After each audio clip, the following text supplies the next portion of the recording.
ఒకటి main problem ఏంటంటే పుట్టింట్లో ఉన్నప్పుడు అట్లా అమ్మ నాన్న వల్ల సఫర్ అయ్యాను. సరే వాళ్ళు ఎవరినో తీసుకొచ్చి వీళ్ళని చేసుకో అంటే నోరెత్తకుండా తనను చేసుకున్నాను. నేను ఏమీ కూడా చదువుకోలేదు సార్. నేను 8th క్లాసే చదివాను. తను చేసుకున్న కాడి నుంచి ప్రతిరోజు నాకు చుక్కలు చూపించాడు గానీ ఒక్కరోజు కూడా నా దగ్గర కూర్చొని తను ప్రేమగా మాట్లాడిందే లేదు.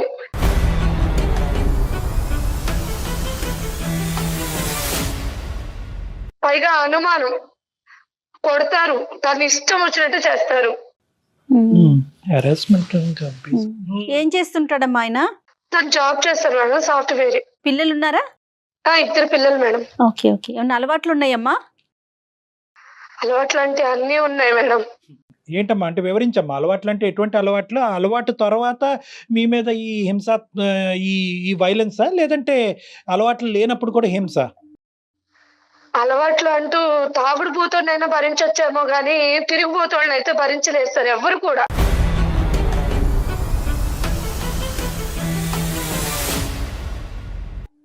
ఆ కళా పోషణ కూడా ఉందా?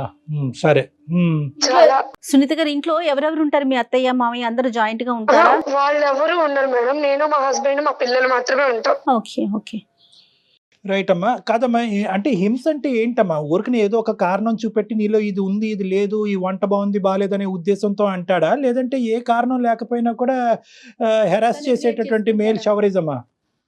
అంటే ఎలా ఉంటదంటే ఆ టార్చరు, ఒక చోట కూర్చోలేడు, ఒక చోట నిలబడినివ్వడు. గుడికి వెళ్ళినా డౌటే, బడికి వెళ్ళినా డౌటే అన్నట్టుగా ప్రతిరోజు ఎవరైనా ఉన్నారా నీకు, ఎవరితోన్నా వెళ్ళావా, ఇప్పుడు దాకా ఎక్కడికి వెళ్ళావు, స్కూల్కి వెళ్ళి పిల్లల్ని తీసుకొచ్చేటప్పుడు కూడా ఇప్పుడు దాకా నువ్వు ఇంట్లో లేవు, నాకు ఎవరో ఒకరు చెప్తా ఉంటారు ఎక్కడికి వెళ్ళావు అని అడుగుతాడు. ఏం మాట్లాడుతున్నారండి మీరు అంటే ఇంకా దాని వల్ల ఇంకా మాటకు మాట ఇంకా సాగదీస్తానే ఉంటాడు. అదొకటి పక్కన పెడితే ఒక రిలేషన్షిప్ అనేది చూడడు, ఒక వావివాసం లేకుండానే పోతాడు. అంటే ఒక చెల్లి, ఒక తల్లి, అలాంటి రిలేషన్ లేవు తన దగ్గర.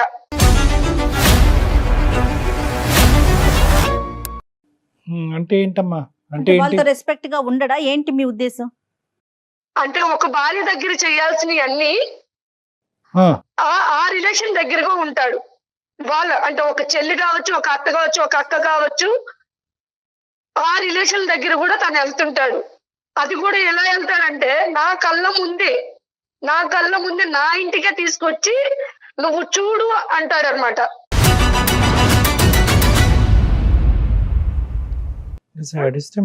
చెప్పేది కాదమ్మా, ఎవరిని తీసుకొస్తాడు, ఏం చూపెడతాడు అంటే ఏంటి? ఆ శారీరక పరమైనటువంటి అది మీ ఎదురుగుంటా డెమాన్స్ట్రేషనా ఏంటిది? అంటే నేను చూడాలి, తను ఎలా ఉంటాడనేది నేను చూడాలి. నేను మానసికంగా నలిగిపోవాలి తన కళ్ళ ముందు. నేను నా ముఖం మీద నవ్వు అనేది ఉండకూడదు.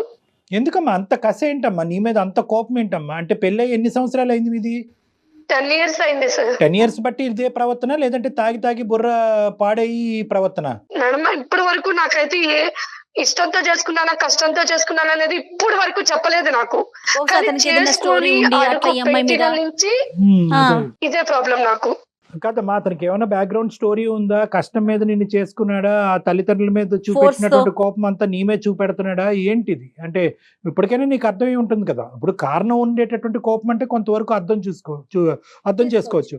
కానీ ఇది ఏంటంటే ఈ విపరీతమైనటువంటి ధోరణి, ఈ శాడిజం వెనకట్ల ఏ కారణం లేకుండా జరుగుతుందా అంటే కనుక మాకే ఆశ్చర్యంగా ఉంది. అది నాకు కూడా తెలియట్లేదు సార్. తను నన్ను ఎందుకు ప్రాబ్లం ఇలా చేస్తున్నాడు, ఇలా చూస్తున్నాడు. అప్పటికి నేను చాలా సార్లు అడిగా, నా వల్ల మీకు ఏమన్నా ప్రాబ్లమా, నా వల్ల ఏమన్నా ఉంటే నేను మార్చుకుంటాను అన్ని కూడా తనకి కూర్చొని చెప్తాను సార్. మీరే అడిగారా? మీ పెద్దవాళ్ళు కూడా అడిగారా? ఎవరన్నా పెద్దవాళ్ళని ఎప్పుడన్నా ఇన్వాల్వ్ చేశారా? ఎప్పుడు లేదు సార్. ఇప్పుడు నేను ఈ పడుతున్న బాధ కూడా మా ఇంట్లో ఎవరికి తెలియదు. వాళ్ళ ఇంట్లో తెలుసా? పోనీ వాళ్ళ ఇంట్లో కూడా తెలియదు మేడం. ఎందుకంటే నాకు తండ్రి చనిపోయాడు, అమ్మ కూడా నాకు కష్టపడి పెంచింది. ఇప్పుడు నేను ఇక్కడ పడుతున్న బాధలు నేను వెళ్ళి చెప్పాను అనుకోండి, ఇప్పుడు నా వల్ల నేను పడిందే కాకుండా మా అమ్మ వాళ్ళు కూడా పడతారన్న ఒక భయంతో ఇంతవరకు నేను ఏదే చెప్పలేదు. మరి అయినా కానీ పడుతూ ఎందుకున్నారమ్మా? అందరూ ఆడవాళ్ళు చెప్పే మాట అదేనా? పిల్లల గురించి అండి, వాళ్ళ భవిష్యత్తు గురించి అండి, వాళ్ళకి అమ్మ నాన్న కావాలి అని అంటారు, అదేనా? అంతే సార్, పిల్లల కోసమే భరిస్తున్నాను. ఎంతకాలం భరిద్దాం అనుకున్నారు? ఇంకా శాడిజం చూపెట్టి రేపొద్దున ఏ పేకో ఒక చెయ్యో తీసేయచ్చు. అప్పుడు అప్పుడు అది నాకు అర్థం కాకే మిమ్మల్ని కన్సల్ట్ చేశాను సార్. సరే, ఈ బాధపడకండి, ఆడవాళ్ళు అనేటటువంటి మొదటి నుంచి ఉందమ్మా ఈ ఈ వ్యసనం అనేది? అంతకు ముందు ఎలా ఉన్నాను నాకు తెలుసు సార్. ఈ సంవత్సరాల నుంచి అదే చెప్పాను కదా. ఇప్పుడు నేను అతనికి భారీ స్థానంలో ఉన్నాను. మిగతా వాళ్ళు ఒక అక్క, ఒక పిన్ని, ఒక రిలేషన్ అంటే ఆ రిలేషన్ దగ్గరికి తను వెళ్తే నేను ఏ రిలేషన్ లో తనతో కాపురం చేయాలి?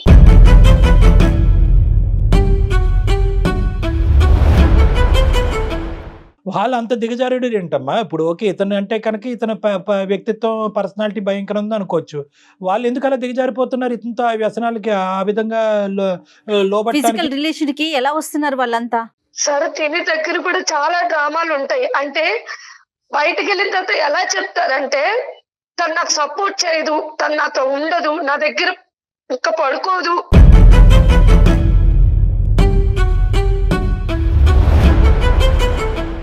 నేను ఎలా ఉండాలి, మీరైనా నన్ను అర్థం చేసుకుంటారేమో, అందుకే మిమ్మల్ని నేను కోరుకుంటున్నానని వాళ్ళ దగ్గర చెప్పడం.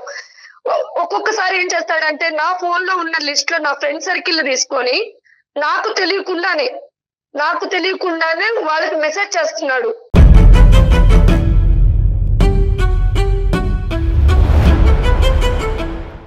ఇలా సునీత నాతో అడ్జస్ట్ అవ్వదు, సునీత నా దగ్గరికి రావట్లేదు, సరేనా, నా ప్రాబ్లం ఇది, నేను ఎవరికి చెప్పుకోవాలి అర్థం కాక మీతో చెప్పుకుంటున్నాను, అలా వాళ్ళకి చెప్పి వాళ్ళని వశపరుచుకుంటున్నాడు.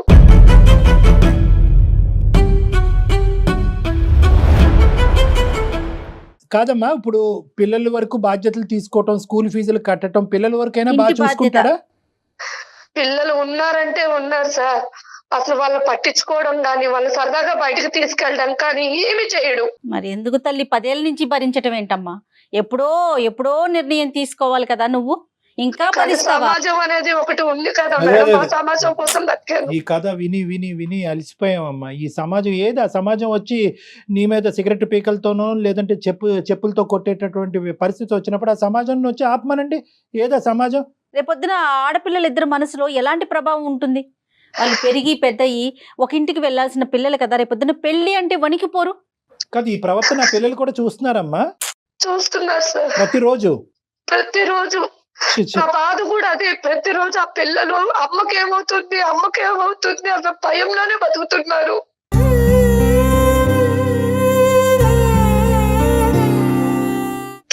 నేను చైల్డ్హుడ్ లో ఎలా అయితే నలిగిపోయాను, ఇప్పుడు నా పిల్లలు కూడా అలాగే నలిగిపోతున్నారు. సరే, ఇప్పుడు నాకు అది 10 సంవత్సరాల పాటు భరించేటటువంటి సునీత ఈ రోజు మాకెందుకు చేస్తుందమ్మా ఫోను? ఇంకొక 20 సంవత్సరాలు భరించరాదు?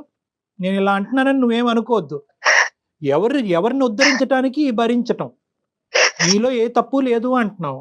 అతను చూపెట్టినటువంటి హింస యాంగిల్ ఏది లేదండి, అన్ని రకాల హింస చూపెట్టాడు అని అంటున్నావు. పిల్లలకు కూడా అది చూస్తున్నారు పిల్లలు. అందులో ఏంటంటే అన్నిటికంటే భయంకరమైనటువంటి అంశం ఏంటంటే ఒక శారీరక పరమైనటువంటి సంబంధానికి వావి వరుసలు అవసరం లేదు అనేటటువంటి ఒక రాంగ్ ఎగ్జాంపుల్ ఆడపిల్లలకు చూపెడుతున్నాడు. అమ్మా, ఇది ఏం చేయాలమ్మా? 5 నిమిషాలు వింటేనే మాకు అసహ్యం కలుగుతోంది. ఆ పిల్లలు ఏమనుకుంటారమ్మా? ఆంటీ ఎందుకమ్మా ఆ రూమ్ లోకి వెళ్ళింది, నాన్న ఎందుకమ్మా అక్కడ పడుకున్నాడు, ఇవన్నీ రావు రేపొద్దున.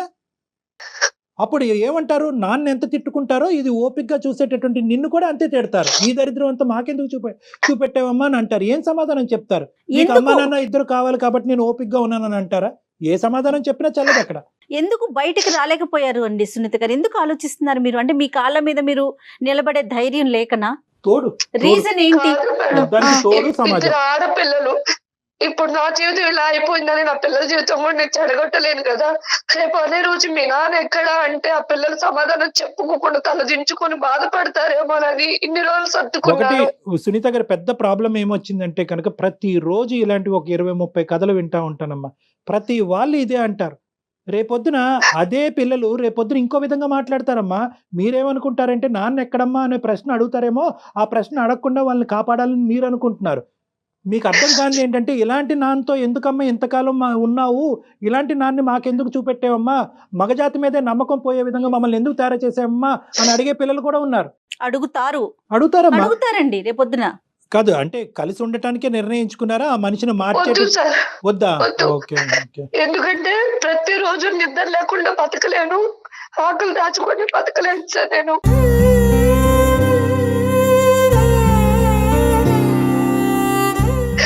ఎందుకంటే నేను నిద్రపోతున్నానని అతను అనుకుంటాడు, కానీ నేను మేలుకొని అన్ని నా కళ్ళతో నేను చూసినప్పుడు నా గుండె ఎన్నిసార్లు బతలేదు అది అనుభవించింది నాకు మాత్రమే తెలుసు.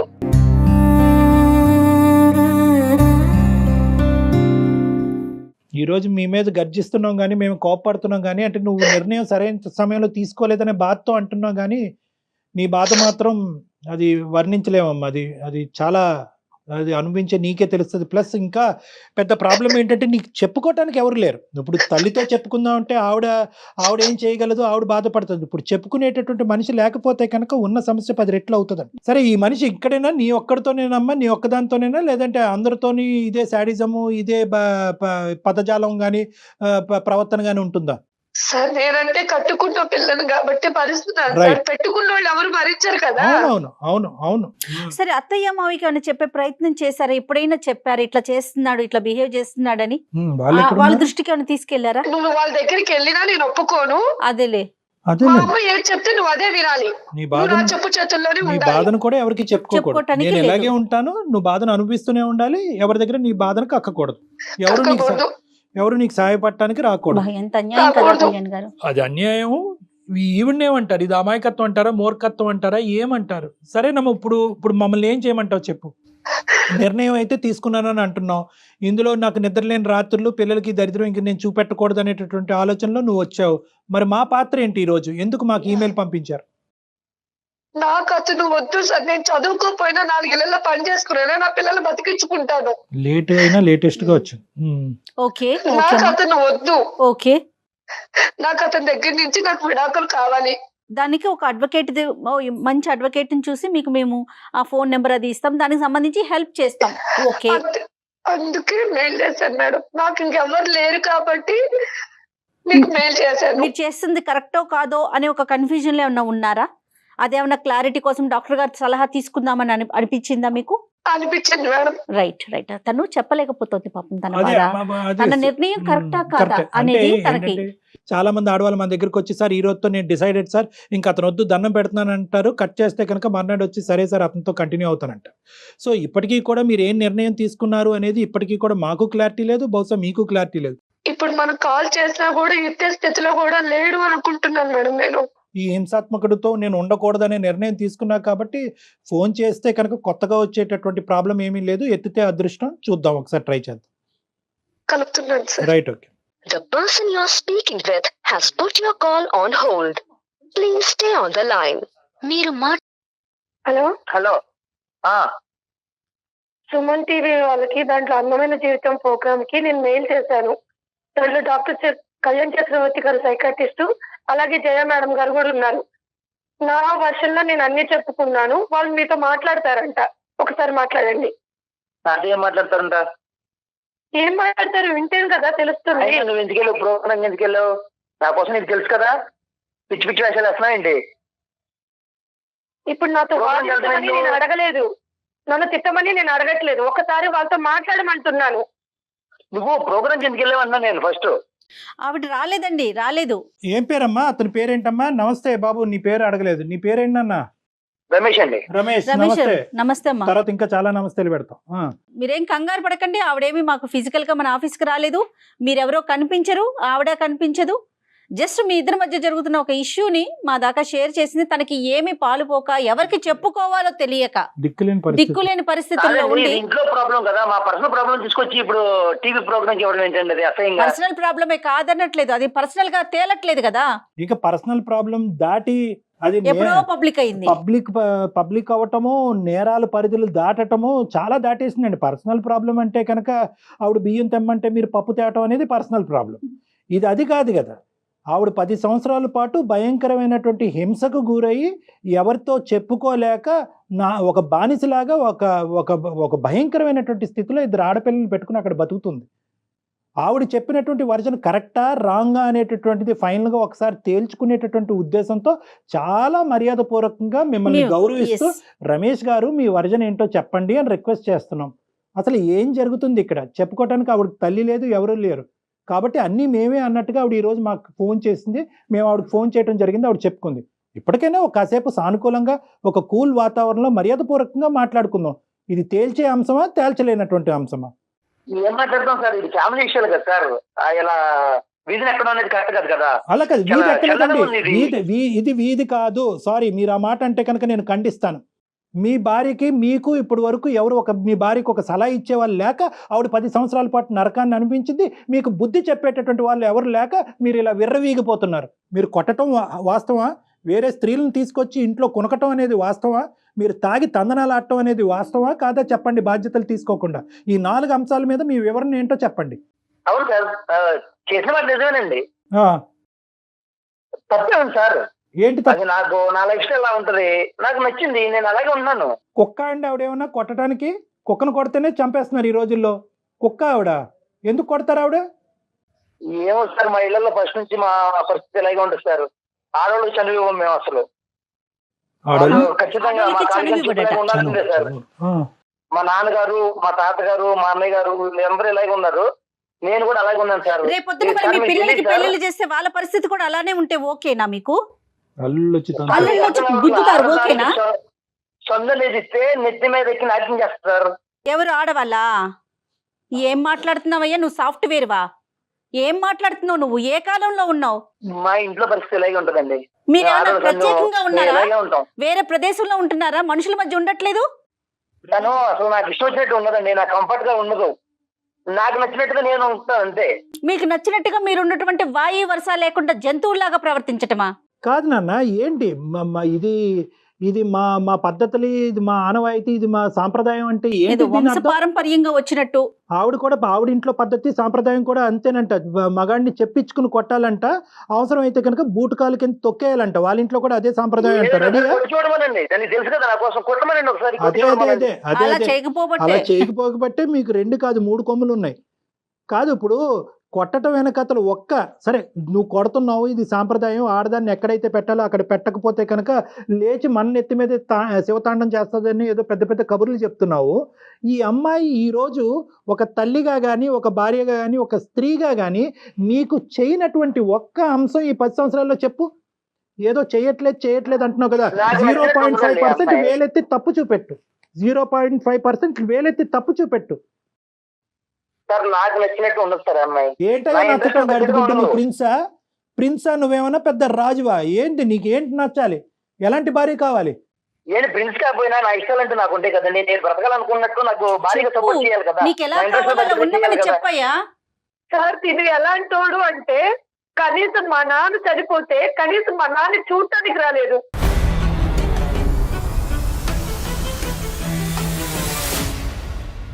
కనీసం ఎవరైనా మా నాన్నకి ఏమైనా దహనం చేస్తాడంటే అది కూడా చేపించలేదు. నా చేతులతో ఒక ఆడపిల్లగా నేను చేశాను దహనం మా నాన్నకి. మీ తండ్రి దహనం వరకు గురించి చెప్తున్నావు. నువ్వు చనిపోతే వస్తాడేమో లేదు, ఫస్ట్ అది ఆలోచించుకో. పిచ్చిమోహన్, నువ్వు చనిపోతే కానీ, లేదంటే నీ పిల్లలు ఏమన్నా భయంకరమైన ఆరోగ్య పరిస్థితిలో చిక్కుకుంటే కనుక వాళ్ళ చావు బ్రతుకుల మధ్యన అది రాకూడదని నేను భగవంతుని కోరుకుంటున్నా. వస్తే ఈ మనిషి కనిపిస్తాడా, లేదంటే తాగుతూ వేరే ఆడదాంతో ఉంటాడు. మీ తండ్రి వరకు ఎందుకమ్మా? తండ్రి వరకు ఎందుకు తల్లి? ఎక్కడ తండ్రి అమ్మా? నువ్వు చూసుకో ముందు. ఆవిడ సంబంధించిన రేట్లకి నేను వెళ్ళను, తనకు తెలుసు నేను వెళ్ళను, ఎప్పుడే చెప్పేశాను. అలాగే మొన్న వాళ్ళ నాన్నగారు చనిపోయినప్పుడు నేను వెళ్ళను. మరి రేపొద్దున మీ ఇంట్లో ఏదన్నా జరిగితే? ఇంకా మీ ఇంట్లో ఏదన్నా జరిగితేనమ్మా వెళ్ళాలి మేడం. వెళ్ళకపోతే మళ్ళీ అదొక చుక్కలు చూపిస్తారు నాకు. అలా కదా రమేష్, ఇవన్నీ ఒకెత్తు. ఇంకా నేను కొనసాగటం కూడా నాకు ఇంకా అసహ్యంగా ఉంది. ఎందుకంటే నీలాంటి వాళ్ళకి కౌన్సిలింగ్ చేస్తే కనుక నేను పోయి ఎవరి చేతన కౌన్సిలింగ్ చేయించుకో. అది కాదు, ఇదంతా ఒకెత్తు. ఒక్క పాయింట్ నాకు చెప్పు. వావి వరుసలు లేకుండా వేరే ఆడవాళ్ళు ఎవరు మీ ఇంట్లోకి ప్రవేశిస్తున్నారు? వాళ్ళతో నువ్వు కులకటం ఏంటి? ఆ మాయదారు మొహాలకి వాళ్ళకి బుర్రలు లేవా? వాళ్ళకి భర్తలు లేరా ఏంటి? నీకు బుద్ధి లేదా? వాళ్ళు ఎవరినైనా ఆ ఒక్కటి క్లారిటీ సార్. నేను ప్రతి చెప్తున్నాను సార్ మీకు, నాకు ఫీలింగ్స్ ఎక్కువ సార్. ఏ ఫీలింగ్? ఆ ఫీలింగ్ తిను నన్ను కరెక్ట్గా సపోర్ట్ చేయదు సార్, ఎంకరేజ్ చేయదు. నాకు నచ్చినట్టుగా నా ఇంట్రెస్ట్ తగ్గట్టుగా తను ఉండదు సార్. నీకు కుక్కనో పందునో తీసుకొచ్చుకోలేకపోయావా? ఒక కుక్కనో పందునో తీసుకొచ్చుకోలేకపోయావా? ఆడవాళ్ళు ఎందుకు అలా తీసుకొస్తాం సార్ మనుషులు. ఏం మాట్లాడుతున్నావు? రగిలిపోతుంది అసలు. నాకు నచ్చిన వాళ్ళు ఉంటారు సార్, వాళ్ళు నేను తెచ్చుకున్నాను. ఎందుకు నీకు సరైనటువంటి తెచ్చుకున్నాను? సమాధానం పోలీసులు చెప్పాలి. ఈ అమ్మాయి బుర్ర బుద్ధి లేక ఈ అమ్మాయి ఇలా ఉంది, కానీ నీకు సరైనటువంటి సమాధానం పోలీసులు చెప్పాలి. లీగల్ గా నీకు శిక్ష పడాలి సార్. దానికి కూడా రీజన్స్ ఉన్నాయి సార్. తిను నా ఇంట్రెస్ట్ తగ్గట్టుగా ఉండదు. సో నా ఇంట్రెస్ట్ నచ్చిన వాళ్ళు ఉంటారు, నేను అలాంటి ఉంటాను సార్. తప్పే ఉంది.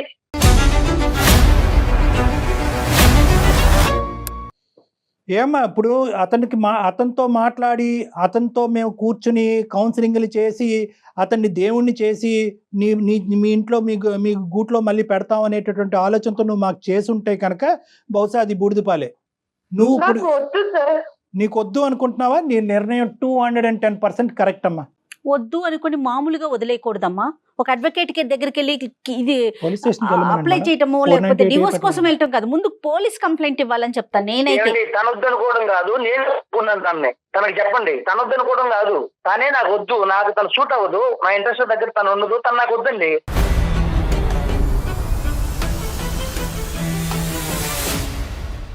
ఇలా మెంటల్ది పిచ్చిదాన్ని చేయకముందే వద్దు అనుకుంటే కనుక ఆవిడ దారే ఆవిడ చూసుకున్న పిల్లలతో బతుకుండేది కదయ్యా. ఆవిడే వద్దా, పిల్లలు కూడా వద్దా? నువ్వేం తండ్రి అయ్యా? వాయు వరుస లేకుండా పోతే నేను చెప్పుకోలేని రోగాలు వస్తాయి, జాగ్రత్త. సమాజంలో మగవాళ్ళకు ఉన్న కొద్దిపాటి పరువు కూడా నీలాంటి వాళ్ళ వల్లే నాశనం అవుతుంది.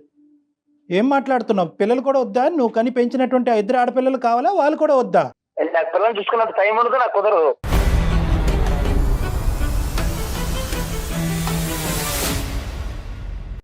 రమేష్, చెప్పండి.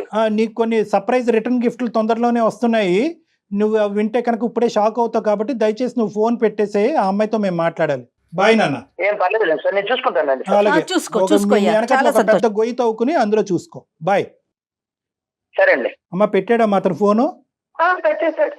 సరే, ఇంకో సునీత, నీ ఓపికి శతకోటి వందనాలే తల్లి. 10 ఏళ్ళ భరించేది ఇలాంటి మృగంతోనా? ఇప్పుడు తనకి ఏం చేయమంటారు? మీ సలహా ఏం చెప్తారు? లేదమ్మా, ఇప్పుడు ఇది మన పర్వ్యూలో లేదమ్మా. ఇప్పుడైనా కూడా నీ స్ట్రెంగ్త్ ని బిల్డప్ చేసుకో, నీ కాన్ఫిడెన్స్ ని బిల్డప్ చేసుకో. నువ్వు ఒక రాణి లక్ష్మీబాయి లాగా పోరాడవలసినటువంటి సమయం ఆసన్నమైంది. ఇప్పుడు పోరాడిపోతే ఎప్పటికీ నువ్వు పోరాడలేవు. నీ హక్కుల గురించి, నీ రైట్స్ గురించి నువ్వు పోరాడు. కేవలం డివోర్స్ పేపర్ మీద ఒక సంతకం పెట్టేసి పంపించద్దు. ఎందుకంటే అదే నాటకంతో అతను ఏమంటున్నాడు, తనిచ్చేది ఏంటి, నేనే ఇస్తానంటున్నాడు. అంటే నిన్ను ఎంకరేజ్ చేస్తున్నాడు. సింపుల్గా నువ్వు సంతకం పెడితే అతను సంతకం పెట్టేసి డివోర్స్ అవుతాయి. నో, ఇవి ఏవైతే కనుక లీగల్గా అతని మీద సెక్షన్స్ పడాలో ఆ సెక్షన్స్ అన్ని శిక్ష పడాలి. అతనికి బుద్ధి రావాలి, అతని నాలుక అతను ఖర్చుకోవాలి, జైల్లో కూర్చోవాలి. ఇవన్నీ కూడా ఉంటాయి. నెంబర్ 1 ఏంటంటే అంత ఈజీగా అతను ఆడపిల్లలు ఉన్నారు కదా కళ్యాణ్ గారు, అది భయపడుతున్నట్లుంది తను. నో, ఏం భయం లేవమ్మా, ఏం భయం లేదు. వాస్తవానికి ఏంటంటే కనుక నువ్వు నా మాట విను. నువ్వు నీ దగ్గరలో ఉండేటటువంటి షీ టీమ్స్ కానీ పోలీస్ స్టేషన్ కానీ వెళ్ళి ఎఫ్ఐఆర్ రిజిస్టర్ అయ్యేటట్టు చూడు. ఆ తర్వాత కోర్టులో కూడా నువ్వు ఏంటంటే నీ పిల్లలకు కావాల్సినటువంటి మెయింటెనెన్స్, నీకు కావాల్సినటువంటి ఏలంని, ఆర్థికంగా నువ్వు చదువుకోలేదు కాబట్టి, నువ్వు ఉద్యోగం చేసుకోవట్లేదు కాబట్టి నీకు కావాల్సినటువంటి మెయింటెనెన్స్, ఇవన్నీ లీగల్ టర్మ్స్ అనుకోండి. ఇవన్నీ నేను మాట్లాడను. అవన్నీ కూడా ఒక లాయర్ మనకున్న చాలా మంది గెస్ట్లు ఉన్నారు, అడ్వకేట్స్. Very good. సో నేను ఒక్కసారి వాళ్ళతో తనతో మాట్లాడిస్తాను సునీత. షూర్. అమ్మాయికి కావాల్సినటువంటి అవుట్ రైట్ సపోర్ట్ నీకు మా సైడ్ నుంచి ఉంటుందమ్మా. ఇక ముందు ఎవరు లేరు అనేటటువంటి భావంతో నువ్వు ఉండద్దు. సుమన్ టీవీ యాజమాన్యం అవనండి, జయ గారు కానీ అవనండి, ఎవరైనా కూడా మీ అందరం మీ తోడుంటామో. నీకు ఏ సమయంలో ఉన్నా, ఎంత అవసరం ఉన్నా కూడా మాది ఒక కాంటాక్ట్ నెంబర్ ఇస్తాము. ఆ కాంటాక్ట్ నెంబర్ కాల్ చేయండి. నీకు సరైనటువంటి దిశ మేము చూపెడతాం. ఇది మా సైడ్ నుంచి ప్రామిస్. 100%. కానీ మీరు కోర్టుకు వెళ్ళి, స్టేషన్ కి వెళ్ళి అతని మీద కేసు పెట్టకుండా ఎట్టి పరిస్థితుల్లో ఇంటికి వెళ్ళకండి. కాదండి, ఇంటికి వెళ్ళకూడదు కదా కళ్యాణ్ గారు. నీకు కావాలంటే కనుక పోలీస్ స్టేషన్ కి వెళ్తే కనుక ఇతని దగ్గర నుంచి నాకు ఈ థ్రెట్ ఉంది, ఇంతకాలం నేను ఇంత హింసపడ్డాను, ఈ నిర్ణయం తీసుకుంటున్నాను కాబట్టి అతని కక్ష ఇంకా ఎక్కువయ్యి నన్ను చంపేటటువంటి ప్రయత్నం చేస్తాడు కాబట్టి నాకు పోలీసు వారి చేత రక్షణ కావాలి అని చెప్పి కూడా నువ్వు పెట్టుకోవచ్చమ్మా. రైట్, కరెక్ట్ అండి. చాలా ధైర్యంగా ఉండు తల్లి. నేను మన ఈ ప్రోగ్రామ్ అయిపోయిన తర్వాత ఒక అడ్వకేట్ తో నేను మాట్లాడి వాళ్ళ నెంబర్ నీకు నేను పాస్ ఆన్ చేస్తాను. వాళ్ళతో ఒకసారి నీ ప్రాబ్లమ్ని ఇంకా క్లియర్గా, ఇప్పుడు ఎందుకంటే నువ్వు ఫోన్లో మా అందరి మధ్యలో నువ్వు చెప్పలేకపోతున్నావేమో, బహుశా నీకున్న ప్రతి సమస్యని వాళ్ళతో వివరించు. దాన్ని బట్టి నెక్స్ట్ ఏం చేద్దాం అనేది ఆలోచిద్దాం. కానీ ధైర్యంగా ఉండు, దాన్ని మాత్రం కోల్పోవద్దు. తప్పకుండా ఓకే ఓకే అమ్మా. ఆల్ ద బెస్ట్ అమ్మా, god bless you, all the best. Right అండి, thank you so much doctor right గారు. జయగారు. నమస్తే. సమర్పిస్తున్న వారు అవిస్ హాస్పిటల్.